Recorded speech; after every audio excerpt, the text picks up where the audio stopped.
Meu nome é Carlos Ramos e estarei agora, a partir desse momento, começando as aulas de administração pública voltadas para o concurso, do TCE Paraíba.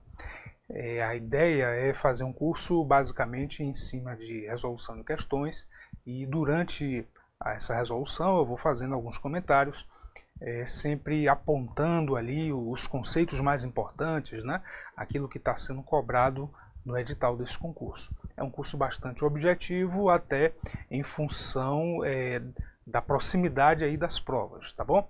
Então vamos começar. A gente tem um material escrito que tem a teoria e a legislação também que é cobrada no concurso, e a gente vai começar então a colocar aí na tela as nossas questões.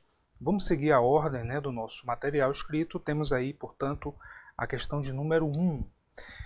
Bom, nessa questão, vamos ver aqui, olha, considerando a atual dinâmica da administração pública brasileira, assinale a opção que apresenta uma característica que difere a gestão pública da gestão privada. Essa é uma questão de um tema que costuma cair com bastante frequência nos concursos.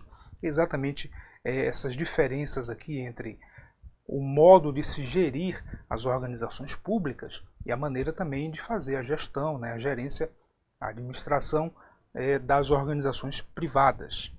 Então nós vamos ver que existem muitas coisas que aproximam esses dois tipos de organização, organização pública e organização privada, e existem alguns fatores também de divergência, de distanciamento. Então primeiro vamos analisar aqui, na letra A existência de avaliação de desempenho individual. Bom, atualmente isso já é uma coisa que aproxima as duas formas de gestão. Aí a gente precisa lembrar que a gestão pública ela vem ao longo do tempo se transformando. Começa com aquele modelo típico do patrimonialismo, aquela administração pública inicial em que nós temos uma falta de uma separação clara entre o patrimônio público e o patrimônio privado. Então os governantes no patrimonialismo eles se apropriam da coisa pública. É uma administração pública também, por causa disso, muito sujeita à corrupção, ao nepotismo, ao mau uso dos recursos públicos. Depois, ao longo do tempo, vamos passando desse modelo patrimonialista para o modelo burocrático. Aí na burocracia, a administração pública agora ela passa a funcionar com base em normas escritas, normas formais. Não é isso? Burocracia é um termo que ele se refere, ele procura ilustrar uma organização que tem o seu funcionamento baseado em regulamentos escritos, em normas formais. O modelo burocrático de organização, ele também é chamado de modelo racional legal, exatamente pelo seu formalismo, pela sua impessoalidade, ou seja, as organizações públicas devem funcionar de forma eficiente, independentemente de quem seja o governante naquele momento, independentemente de quem vai ser atendido pela administração pública, também é daí a ideia da impessoalidade e também a ideia do profissionalismo.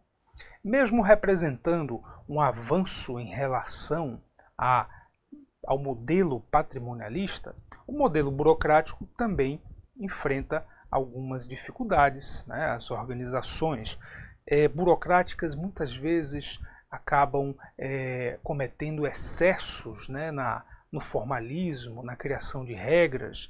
Essas organizações às vezes acabam tendo o seu funcionamento mais diminuído em termos de eficácia, ou seja, tendem a funcionar de maneira mais lenta, muitas vezes pelo excesso de regras e também pelo excesso de hierarquia. O controle ele é muito centrado em procedimentos, então essas organizações muitas vezes vão funcionar de modo muito vagaroso, não vão conseguir atender totalmente às demandas do público externo, da sociedade. E aí, nesse contexto, Aparece, né, posteriormente, ao longo do tempo, a administração gerencial, em que esse novo modelo busca lidar, né, com as deficiências, com as dificuldades que o modelo burocrático enfrenta. E uma das coisas que o modelo gerencial, que a administração pública gerencial vai fazer em relação à burocrática, no tocante ao controle, diminuir um pouco a ênfase no controle dos procedimentos e aumentar o foco nos resultados. O controle passa a se preocupar mais com a efetividade das ações do governo, o atendimento adequado às necessidades do cidadão. E no meio de tantas mudanças, a administração gerencial traz algumas práticas para dentro do setor público, algumas práticas que funcionam bem no setor privado. Então, essas duas formas de gestão, elas hoje estão muito parecidas, né? Embora exista ainda muitas diferenças.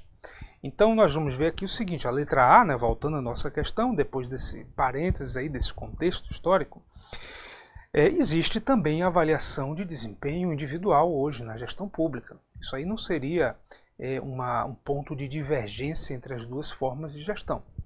Seria um ponto de proximidade hoje. A utilização de indicadores de desempenho na letra B também é um ponto de proximidade.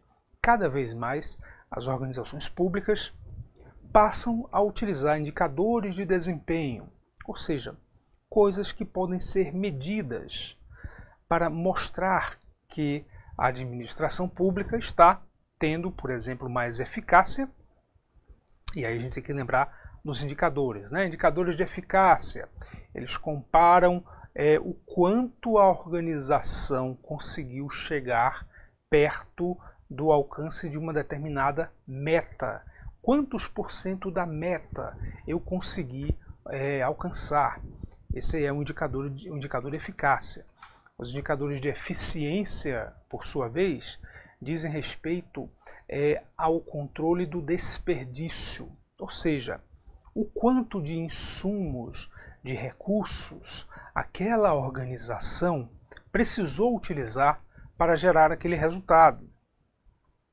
Então, se eu conseguir produzir um certo resultado utilizando poucos recursos, poucos insumos, né, fazendo um esforço reduzido, eu obtive então aí uma eficiência muito grande. E a efetividade também ela é medida através de outros indicadores, né?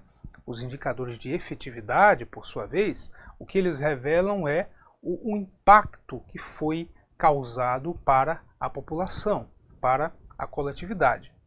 O efeito real que aquela ação que o governo realizou trouxe em termos do bem-estar da população. Tá bom? Então, utilização de indicadores de desempenho, hoje, atualmente, ela é amplamente utilizada também na gestão pública. A gestão voltada para resultados é uma das características fortes do modelo de administração gerencial.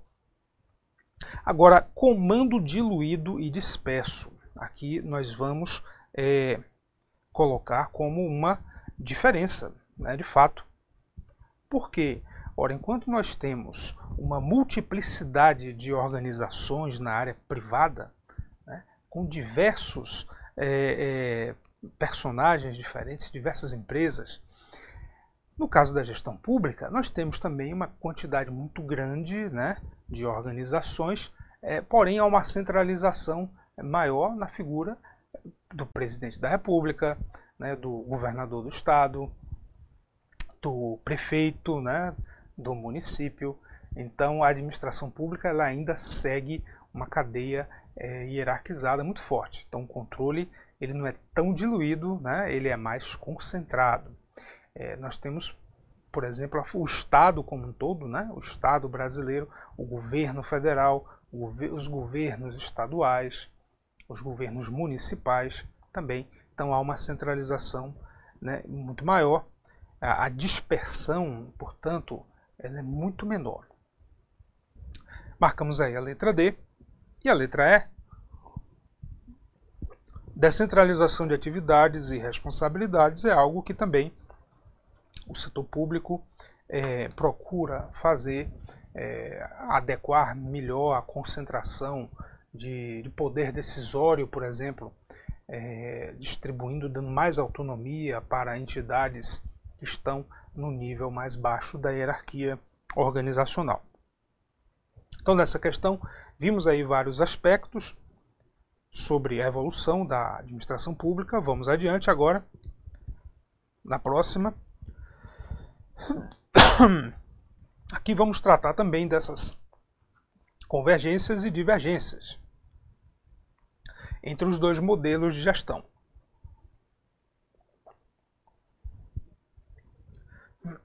Muito bem, na letra A, vamos marcar a opção correta, né?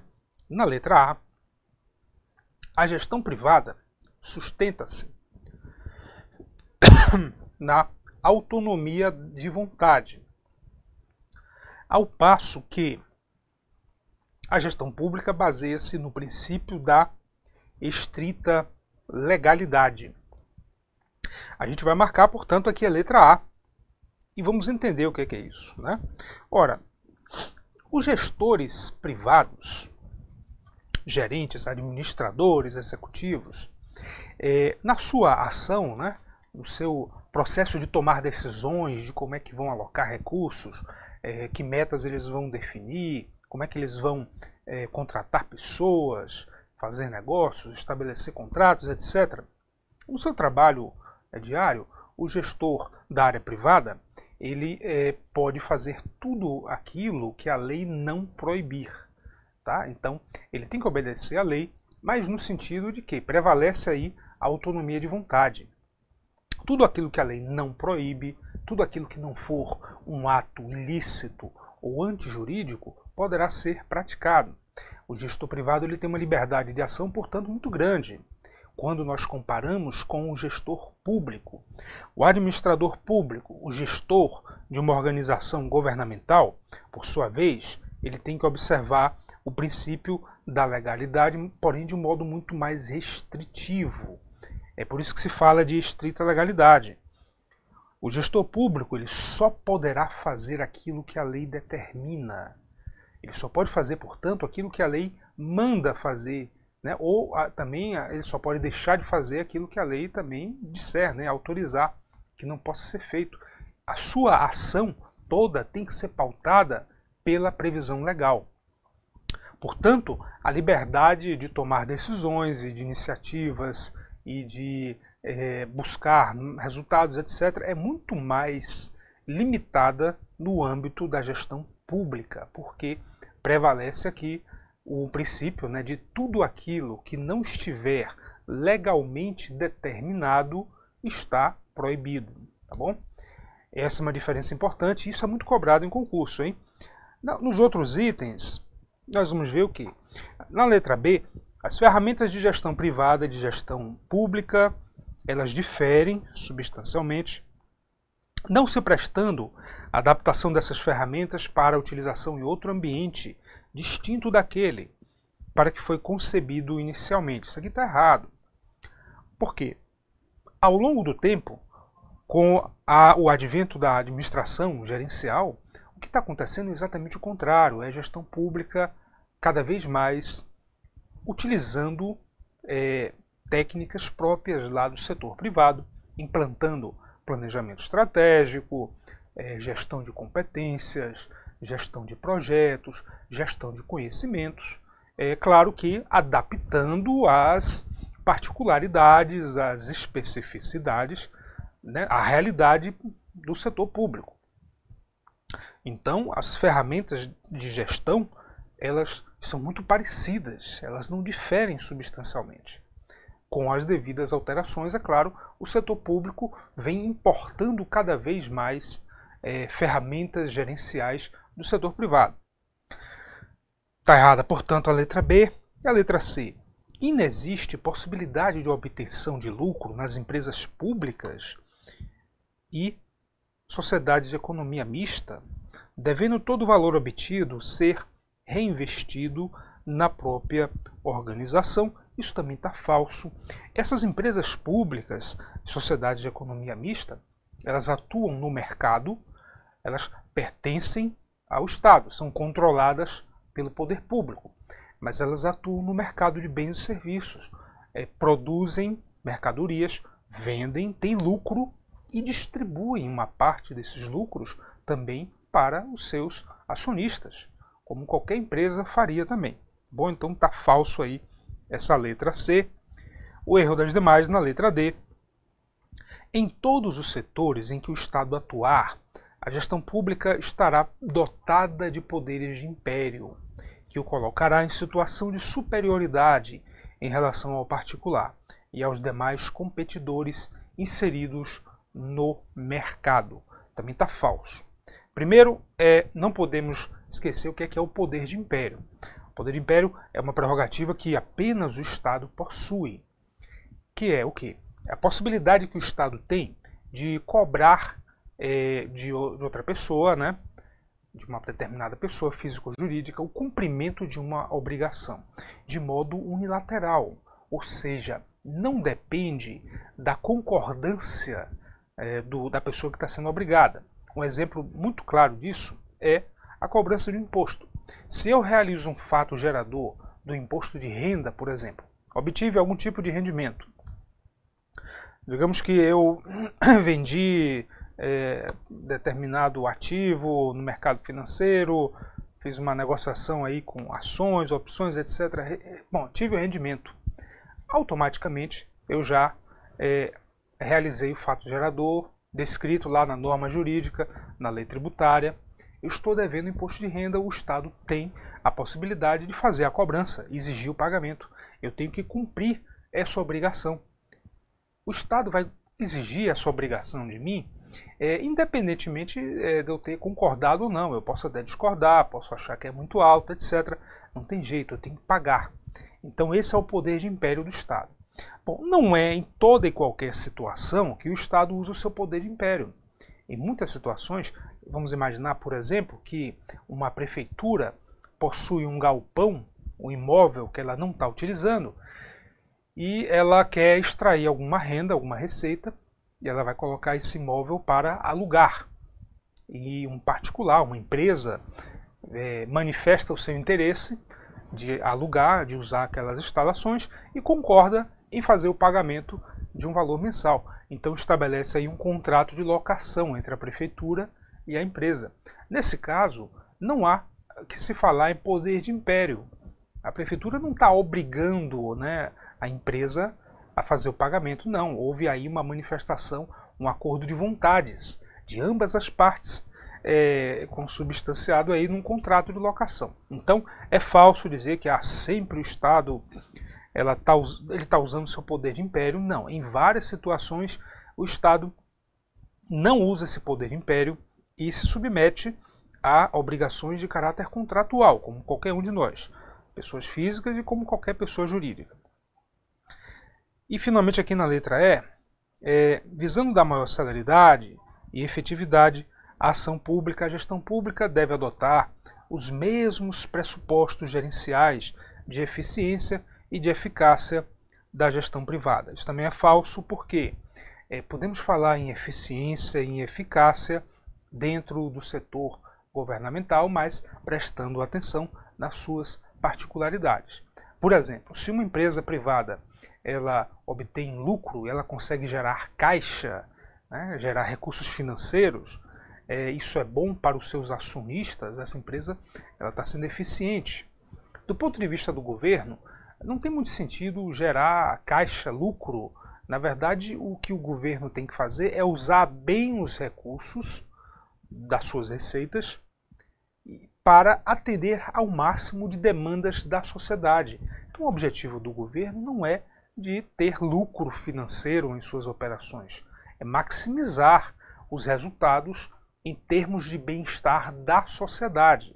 É por isso que podemos falar em eficiência, em eficácia, em efetividade na área pública, porém com as devidas alterações, obedecendo às especificidades do governo.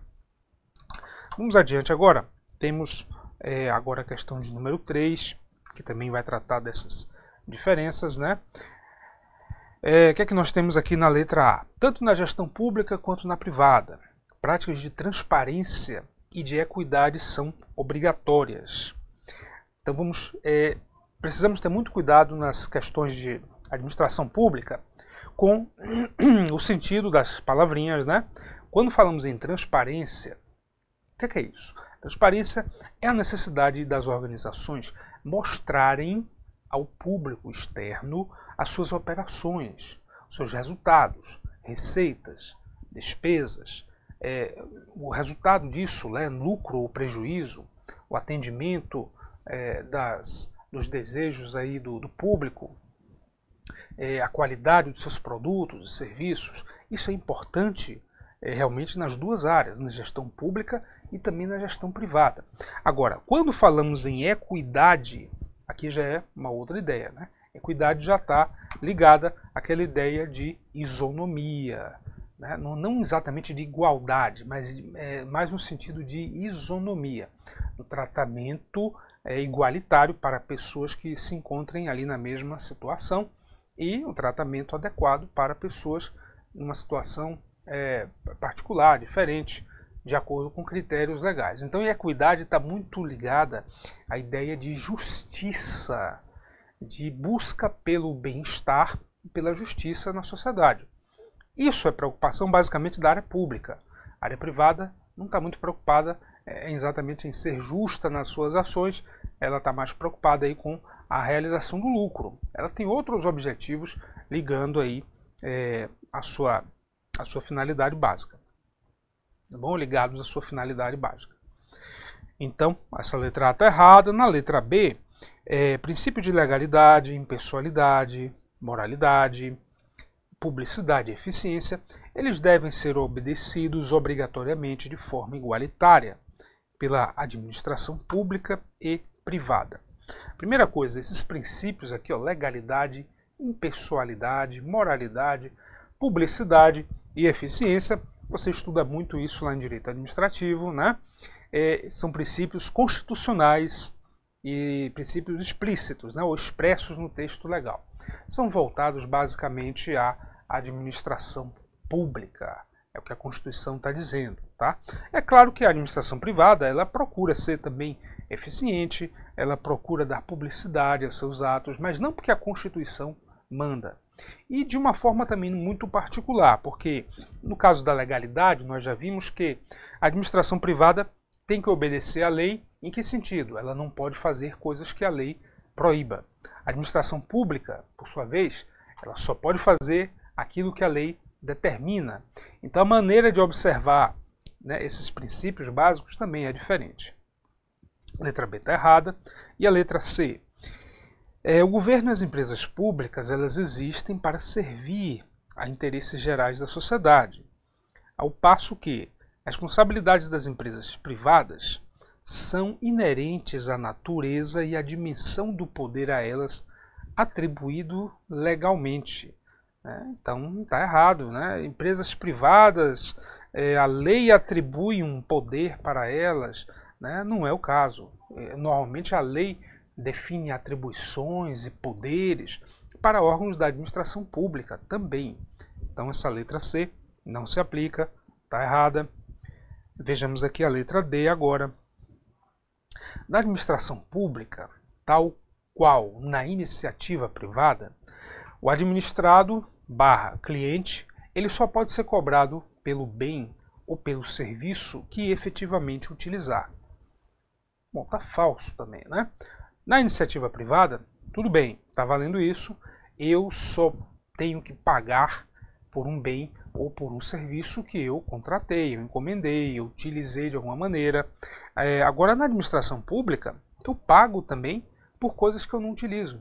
Eu pago um imposto de renda, né? Eu pago, por exemplo, quando eu vou adquirir um bem, ali dentro do preço do bem já está embutido o ICMS, o IPI, ou seja, eu, pessoa física, pago muitos impostos sem que necessariamente o governo ofereça uma contraprestação diretamente para mim. Né? Toda a arrecadação de impostos, o governo vai gastar, vai fazer as despesas que estão programadas no orçamento, mas ele vai gastar isso em prol de toda a sociedade e não especificamente para mim, né, pessoa física que fiz um determinado pagamento. Então eu sou cobrado também pelo financiamento dos bens à disposição de toda a sociedade. A minha contribuição individual vai entrar num bolo, né, numa massa de recursos, e o governo, a partir dali, vai fazer hospitais públicos, escolas, vai fazer novas rodovias, etc. Investimentos que o governo vai fazer que beneficiam a toda a sociedade. Ainda que eu nunca venha a utilizar o serviço de saúde pública ou escola pública, mesmo que eu nunca utilize essas coisas, eu tenho que fazer o pagamento. Então a letra D também não tem sentido, né? Está errada. E a letra E. No contexto das entidades públicas, a eficiência e a eficácia, olha aqui, ó, mensuradas na iniciativa privada, por fatores como aumento de receita, expansão de mercados, isso aqui é na iniciativa privada. Né? Então, no contexto das entidades públicas, essas coisas estão relacionadas aqui à correta utilização dos recursos e, primordialmente, né, a qualidade do atendimento prestado ao cidadão e à sociedade. Então, correto, letra E. Lembrando aí, portanto, os objetivos governamentais, eles visam atender a interesses da sociedade como um todo. Ok? Muito bem, podemos avançar agora. A partir dessa questão, a gente vai trabalhar agora com alguns conceitos de governança, de governabilidade, e também vamos falar sobre accountability. Isso aqui cai muito nas provas de concurso. Então vejamos aí, os termos governança e governabilidade. Embora muito parecidos, eles são conceituados de forma diferente pela doutrina especializada. Nesse contexto, uma forma correta de se reforçar a governabilidade na administração pública é por meio de quê? Então, primeira coisa, ó, falamos em governabilidade, nós temos que lembrar que esse conceito de governabilidade está basicamente relacionado a isso daqui, a capacidade de exercício do poder político. A capacidade política, a capacidade de efetivamente exercer esse poder. Por exemplo, a capacidade que o presidente da República tem de obter alianças, né, políticas, obter a maioria lá no Congresso, conseguir que os seus projetos sejam efetivamente votados, aprovados. Então, diferentemente da governança, que é mais uma capacidade administrativa, né, de realizar ações, né, no âmbito da própria gestão, a governabilidade tem a ver com a capacidade de exercer o poder político, de comandar a sociedade em termos políticos. Então, vejamos as opções aí.